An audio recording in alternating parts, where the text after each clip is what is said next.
Can the South African Communist Party challenge the ANC and other parties at the ballot box?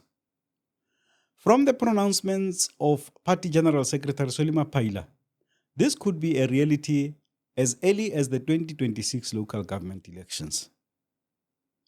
Addressing delegates at the party's Congress earlier this week, Mapaila indicated that they have now taken a firm resolution to go their own way electorally, starting with the municipal elections.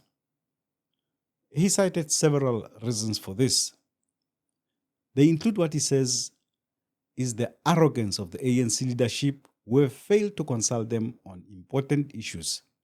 These include working with the DA in the government of national unity. In this episode, I look at Mapaila's comments from a historical perspective and why I think previous attempts have not succeeded. Hello everyone. Welcome back to Joe Talks Politics. I am your host, Joseph Musia. Let's get right into it.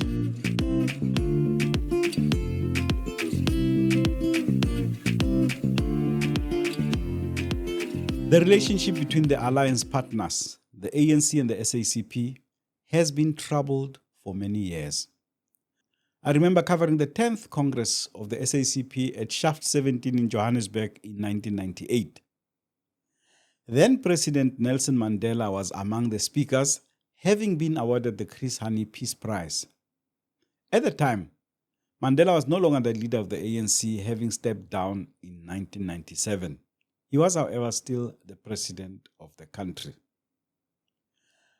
Mandela had characteristically departed from his written speech, and he went to town on the party following its criticism of the government's growth, employment and redistribution or GER policy.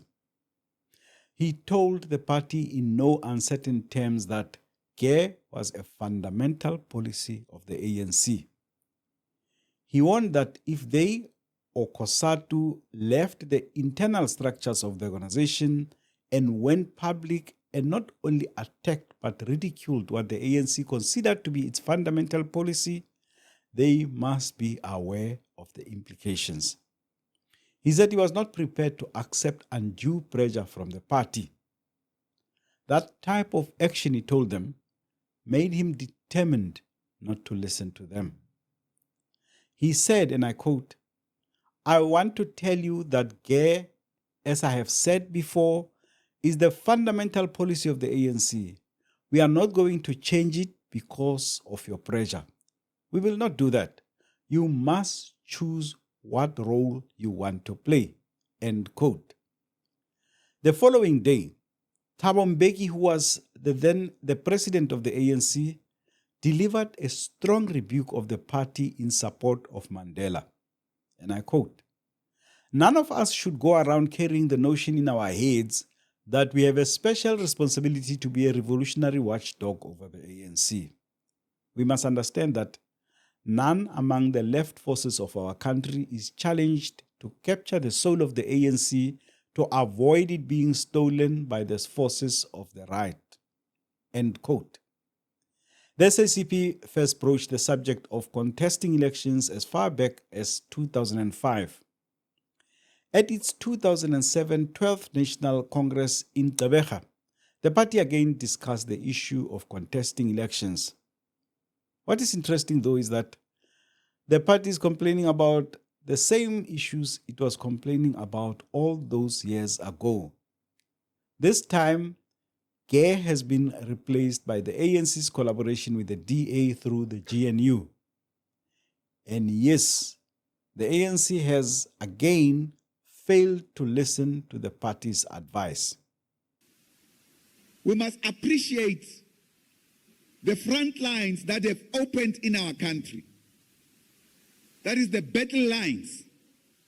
One of the battle lines and the resistance is through our government in Gauteng, led by Comrade Panyaza Lesufi. That's when I wanted to recognize you, Comrade Panyaza, properly. Let's first thank you for your resistance and for seeing the dangers coming towards our people and refusing You cancelled 2 press conferences. That was discipline. Because the ANC leadership kept saying, whoa, whoa. And yet, the arrogance of the people that we were trying to accommodate, or the ANC leadership wanted you to accommodate, was showing that no, they are not prepared to treat us as human beings and even as equals. They see us as their kitchen girls and garden boys. It is this attitude, comrades, that we must defeat completely in this country. And your resistance, we know, at a high cost as the Communist Party. You have been subjected to an undue process, we must say, to our ally. We don't want to interfere in internal affairs of the African National Congress. But when the DA leaders, comrade delegation of the African National Congress, when the DA leaders speak in public and then ANC leaders follows with action, this worries us. It should not happen. We can't take decisions on the basis of the guidelines from our enemies. So the battle lines have been opened here in the province of Gauteng. We are now instructing our structures in Gauteng. Defend this government. Defend the leader of this government. Defend the African National Congress here in Gauteng. Defend the alliance here in Gauteng. Refuse the collaboration with the DA. You have proven us that we can set up government without the DA. Well done with your leadership in this province, Comrade Panyas. Having spent a lot of time criticizing the ANC for adopting what they say are neoliberal policies for over 30 years, the party says it has now officially informed its alliance partner of its decision to go it alone in the elections. In other words, comrades, our dear leadership in the ANC ignored this matter. They treated it scantily until last 2 weeks ago, when they said, okay, now let's have another meeting in January. We agreed to this meeting.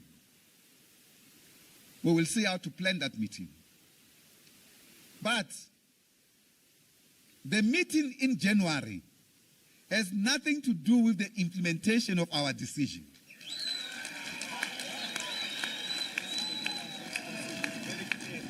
Completely.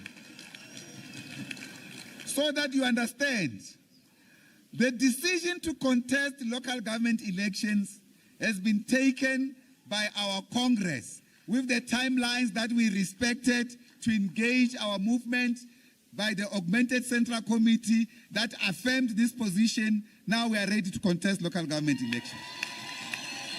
I hear you that you are celebrating this.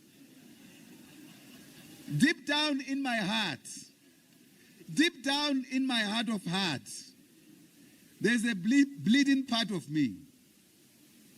Because the weaknesses of leadership had led to this situation. The arrogance of political power has led to this decision. Factionalism, corruption, and using politics to corrupt and nullify the entire liberation movement had led us to this. It will not be the first time the party has entered candidates at local government level, having done so in 2000.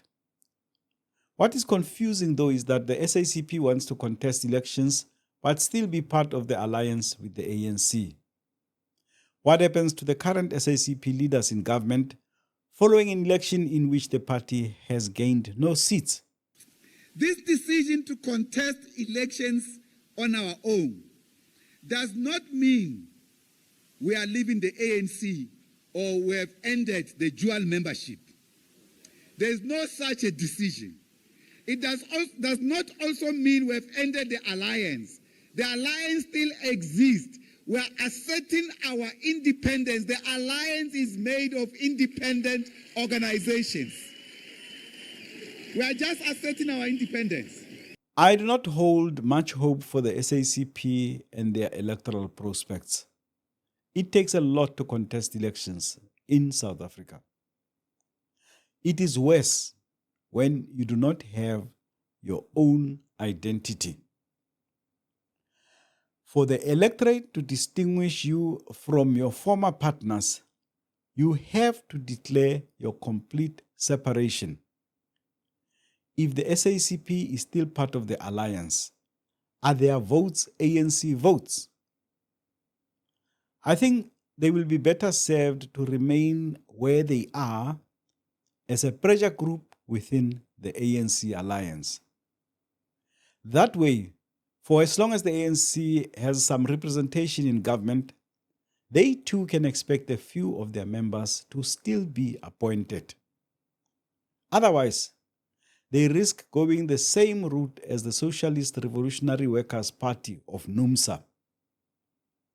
Despite that trade union's hundreds of thousands of members, the SRWP featured nowhere in the 2019 elections and disappeared quietly into the sunset.